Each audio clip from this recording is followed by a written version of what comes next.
Hello, I'm Mark. My website address is anxietyhypnotherapist.org. Today I'm going to talk about inner child healing and its impact on relationships. Childhood experiences affect our entire lives. Early experiences will shape our beliefs, our behaviours and our emotional responses when we become adults. An unhealed inner child will be most evident in our relationships, particularly our intimate relationships. With an unhealed inner child, we'll be making unconscious contracts with people who complement our family system. With an unhealed inner child, we'll be looking outside of ourselves to feel okay. We'll be relating to people based on family roles. This can cause us to take on caregiver roles or rescuer roles, to look to people to save, to rescue, or maybe we'll be looking to people to save and rescue us. With an unhealed inner child, we'll recreate the dysfunctional patterns we learned in childhood. With an unhealed inner child, you may struggle with trust and intimacy. If a child experiences neglect or abandonment, it doesn't have to be extreme neglect or abandonment. It doesn't have to be extreme neglect or abandonment. It doesn't mean that your parents dumped you in the pub and ran away. Neglect could come from a parent that has to work, has to make money. Child doesn't know that. A child is going to internalize that as abandonment. They're going to feel that there's something wrong with them. Conditional love can be traumatizing to a child. A child learning that they have to fulfill family roles, that they have to perform perfectly to receive love and acceptance from the parent, is still going to traumatize the child, even if the parent is pushing the child with the best of intentions, if they want them to do well at school so that they can be a doctor and independent when they grow up.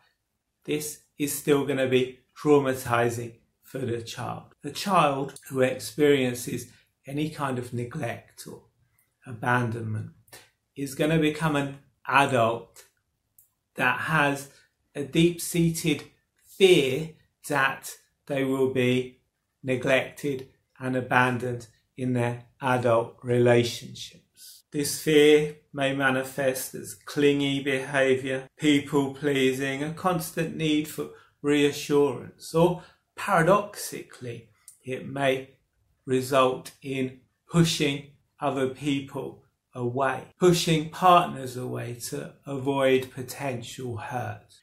It may also result in unreasonable behaviour to test their partner's love. Most of us become shamed out of emotions as children. It doesn't just come from parents. When we start school, we're told to shut up, sit down, pay attention. We learn to suppress our emotions, and all emotions serve a purpose. No emotion is either good or bad. It just is. Emotions are like warning lights on your car dashboard. They're there to let you know that something's wrong, let you know that you need to make some adjustments, or to get you out of dangerous situations.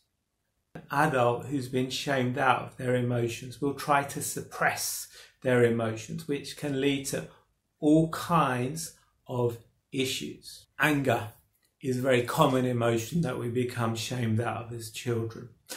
And the purpose of anger is to enable you to defend yourself, defend your boundaries. When you try to suppress anger, it can result in rage. It can result in misdirecting your anger at the wrong people, at people you love, even your own children.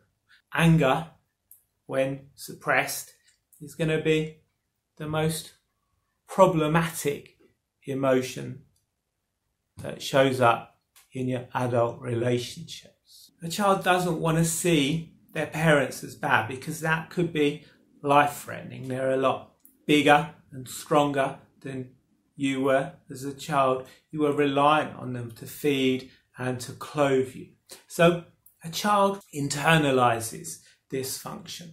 They see themselves as bad. They see themselves as faulty. Childhood experiences of dysfunction, criticism, abuse, or even just lack of affirmation can lead to low self-esteem, a poor self-image. Adults with poor self-image and low self-esteem may feel unworthy of love, unworthy of healthy connection, making it difficult for them to trust that a partner truly loves them. Adults who've experienced trauma or unpredictability in childhood may struggle to relax, and this can make relaxing into intimacy very difficult. Unhealed childhood wounds may lead to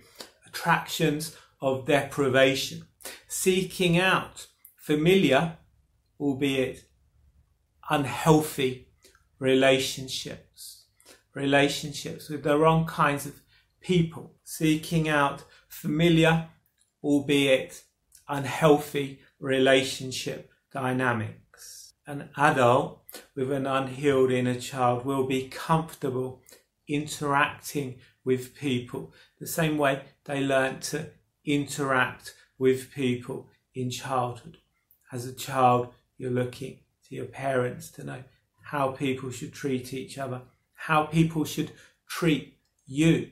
Even if that is badly, you're going to take on the message that that's the way people should be treated. You're going to take on the message that that's the way people should treat you. You're going to be comfortable interacting with people in the way that you learn in childhood, no matter how toxic those relationships and interactions may be. Trust issues and negative experiences will be reinforced as more negative interactions accumulate. Someone who doesn't receive love and care as a child will struggle to recognize and accept it when they become an adult. This can create distance and toxic behaviours even in healthy, loving relationships. A wounded inner child may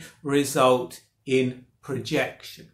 An adult with low self-esteem, with a wounded inner child, with issues from childhood, fear of abandonment, they will feel insecure in their relationships. So this can lead to them projecting past experiences onto their partners. It can involve them looking for faults in their partners, things that allow them to feel more stable in that relationship, more comfortable in that relationship. It may even result in them saying things, putting down their partners to try and devalue them, to try and break their self-esteem, their self-image, to try and pull them down to their level. Minor conflicts might trigger disproportionate reactions based on childhood wounds. Although a wounded inner child will most commonly show up in adult relationships, a wounded inner child will show up in all relationships. Work is a projection of the family. So a dysfunctional family life is going to result in a dysfunctional work life. A person with a wounded inner child will often struggle to progress their career. They will again have those issues of feeling unworthy, a poor self-image. They may even struggle to keep a job. Codependency and porous boundaries can affect friendships, business, personal relationships. Codependency and porous boundaries can affect friendships, professional and business relationships.